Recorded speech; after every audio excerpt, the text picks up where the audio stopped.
Then, when all things in the world are born, they are born to see the sun's Buddha's enlightened light. If there is no Buddha's enlightened light, none of the things in this world are born. They absolutely are not born. It is because the sun's enlightened light exists that all things in the world are born. All things in the world struggle to come out into the world because they want to come out at least once. Among those things, they come out in order to see the sun's light. If there is no light, they won't even try to come out, and even if they come out, they cannot live after coming into the world. So Buddha's enlightened light is precious. By some chance the earth came into being, and there are humans on earth, and on this earth, where all things live, they live because the sun's light shines with its precious light. Without the sun's light, you can't live. You can't live even for a few seconds. If there is no light in the sun, there is no oxygen either. Oxygen comes from light. Where would oxygen come from? So it is extremely precious. So why must you receive Buddha's enlightened light? Until the earth comes to an end, every human being must encounter and learn this Buddha's enlightened light. If you don't learn it, then that's the end of your life.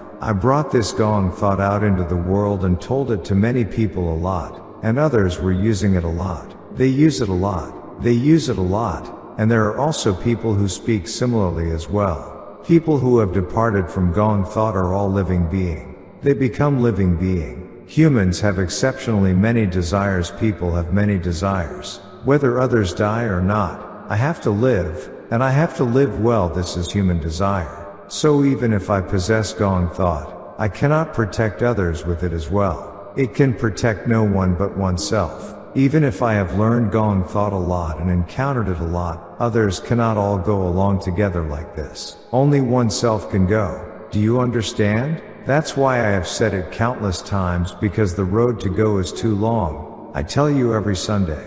Because the road to go is too far. You die and then you undergo reincarnation, rebirth again.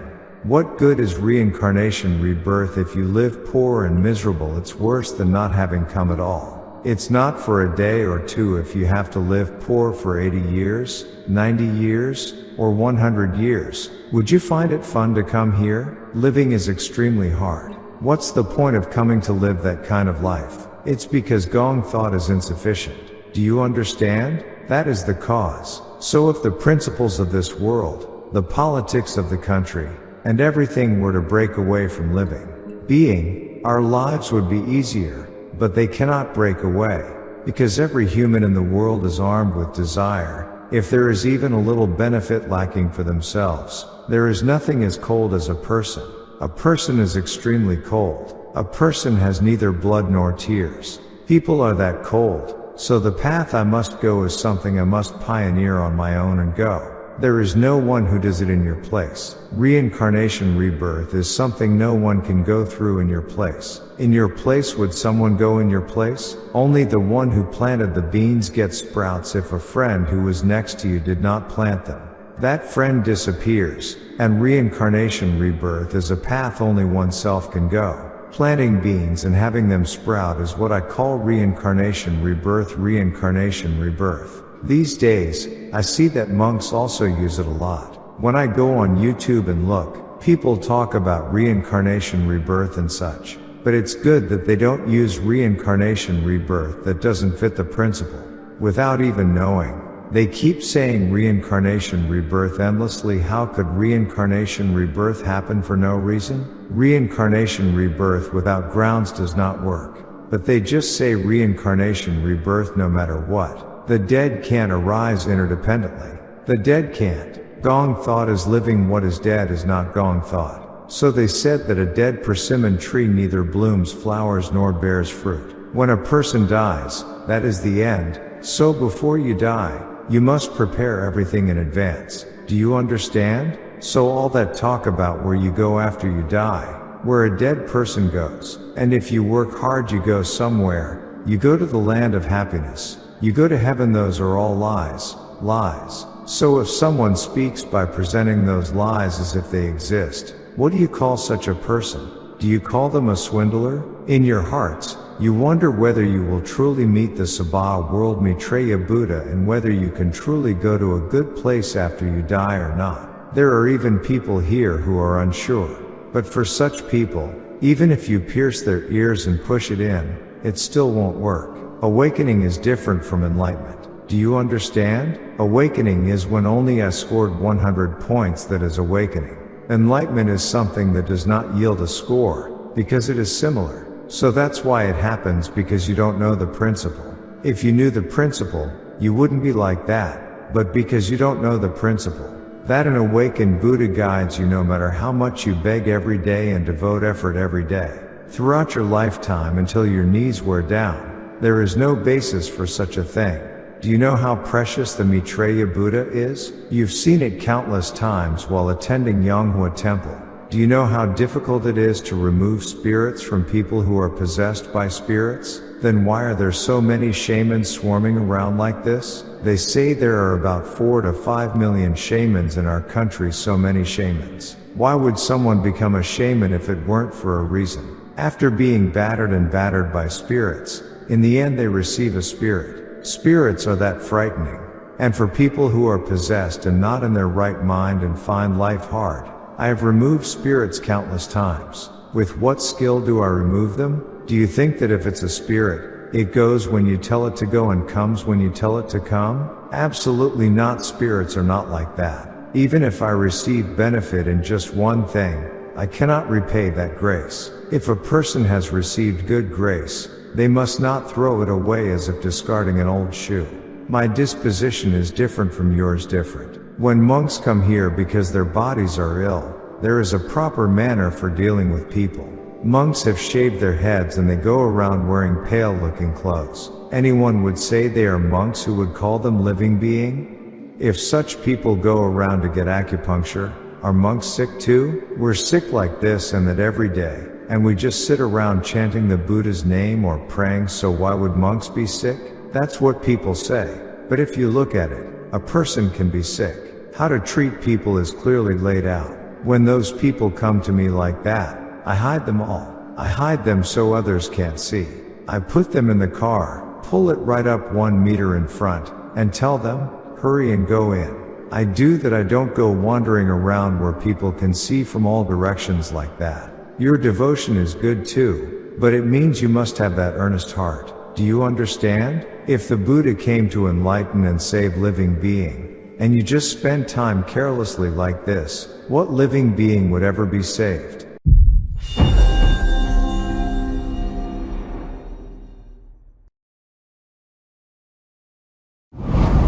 56억 7천만 년 후 미륵 부처님께서 오신다.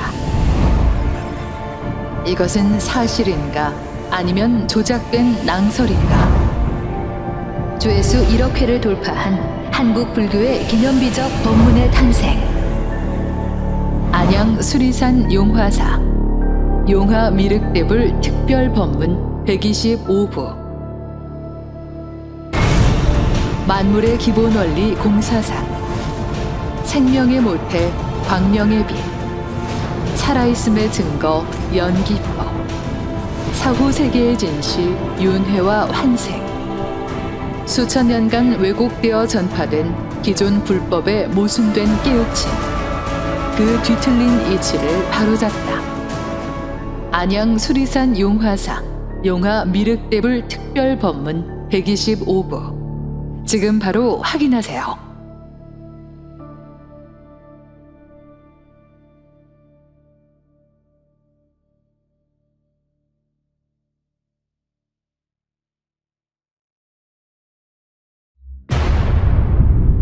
우주 만물의 법칙, 공사상. 공사상의 창시자, 용화미륵부처님의 가르침. 깨우친 부처는 몸에서 빛이 나오시며 광명의 빛으로 중생을 구제하신다. 만물을 창조하는 태양의 빛이 광명의 빛이며 인간이 환생하게 할 수 있는 것은 오직 깨우친 부처님의 광명의 빛이다. 살아계신 부처님의 광명의 빛, 그것이 곧 공사상이다. 수계를 받는다는 것은 광명의 빛, 즉 공사상을 내 몸 안에 품는 것이다. 죽음 이후 윤회는 없고 단지 모든 것은 소멸될 뿐이다. 깨우친 부처님의 광명의 빛으로 수계를 받으면 죽은 뒤에도 용화 세계를 볼 수 있는 눈을 갖게 된다. 천도와 수계는 깨우친 부처님의 광명의 빛을 통해서만 가능하다. 죽어서 천도받지 말고 살아있을 때 수계를 받아라. 보고, 듣고, 확인할 수 있는 것만을 믿고 따르라. 죽은 것은 연기할 수 없고 오직 살아있는 것만이 연기할 수 있다. 금을 인위적으로 만들 수 없듯이 부처는 처음부터 부처로 오는 것이지 기도나 참선으로 중생이 부처가 될 수는 없다. 단 수계받은 자는 광명의 빛을 받아 생불이 될 수 있다. 이 모든 공사상은 용화미륵부처님에 의해 창조되었다. 하늘과 땅, 바다와 산처럼 생명과 창조의 근원이며 한계가 없는 영원 불멸의 진리, 공사상. 용화미륵부처님의 공사상을 매주 일요일 안양 수리산 용화사에서 직접 보고 듣고 만나보십시오.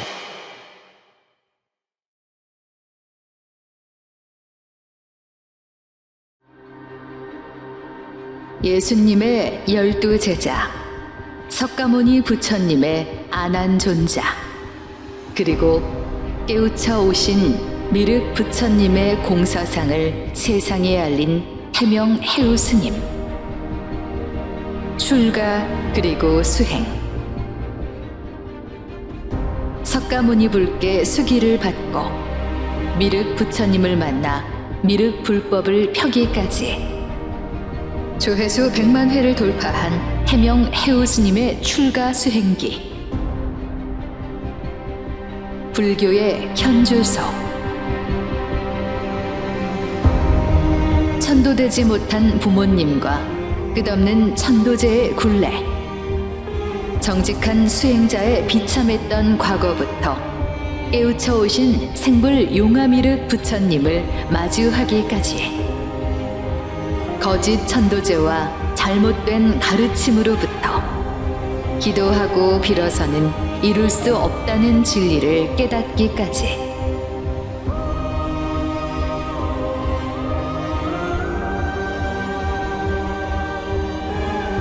살아계신 미륵 부처님의 몸에서 나오는 광명의 빛을 처음 마주한 살아있는 증인의 생생한 목소리와 진리를 관통하는 깨우친 출가 수행기, 해명 해우 스님의 출가 수행기, 지금 바로 확인하세요.